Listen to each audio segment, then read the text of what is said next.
Hello అందరూ ఎలా ఉన్నారు? వీడియోని స్టార్ట్ చేసే ముందు ఛానల్‌ని గాని సబ్స్క్రైబ్ చేయకపోతే సబ్స్క్రైబ్ చేసేసేయండి. భరత్ మతుకుమెల్లి బాలకృష్ణ గారి చిన్న అల్లుడుగా అందరికీ తెలిసిన ఈయన రీసెంట్‌గా రాజకీయాల్లో కూడా తనకంటూ ఒక ప్రత్యేకమైన స్థానాన్ని సంపాదించుకున్నారు. తేజస్విని గారి భర్త అయిన భరత్ మతుకుమెల్లి గారు స్వతహాగా స్టాన్ఫర్డ్ యూనివర్సిటీ నుంచి ఎంబీఏ పట్టభద్రుడై ఆ తర్వాత గీతం కాలేజ్ ప్రెసిడెంట్‌గా కూడా తన బాధ్యతలను నిర్వహిస్తున్నారు. అయితే లాస్ట్ టైమ్ అంటే 2019లో ఎంపీగా పోటీ చేసి ఓడిపోవటంతో ఈసారి పట్టువదలని విక్రమార్కుడిలాగా బాగా క్యాంపెయినింగ్ చేసుకొని, అలానే బాలకృష్ణ గారి సహాయంతో కూడా ఆయన చాలా వరకు ప్రజల్లో, అలానే ఊరు వాడ తిరిగి వైజాగ్ ప్రేక్షకుల నుంచి కూడా చాలా వరకు మద్దతుని మూటగట్టుకుని, అనూహ్యమైన విజయాన్ని సాధించారు మన భరత్ మతుకుమిల్లి గారు.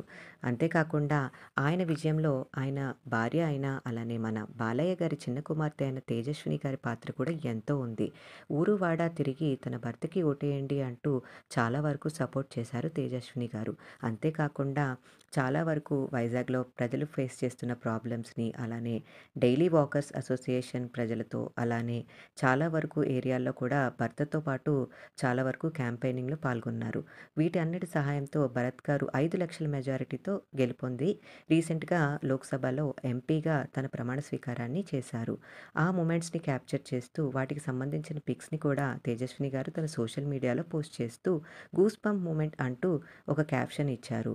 అంతేకాకుండా భరత్ గారు తన తాతగారైన కావూరు సాంబశివరావు గారితో మంచి రిలేషన్‌షిప్‌ని మెయింటైన్ చేస్తారు. సో, దీనికి అంటే ఈ కార్యక్రమానికి కూడా ఆయన ఆశీస్సులు తీసుకొని ఆయనతో పాటే ఈ కార్యక్రమానికి హాజరైనట్లు తెలుస్తుంది. అంతేకాకుండా భరత్ గారి తల్లి అయిన శ్రీమణిని, అలానే కొంతమంది ఫ్యామిలీ మెంబర్స్‌ని కూడా మనం ఈ పిక్స్‌లో చూసేయొచ్చు.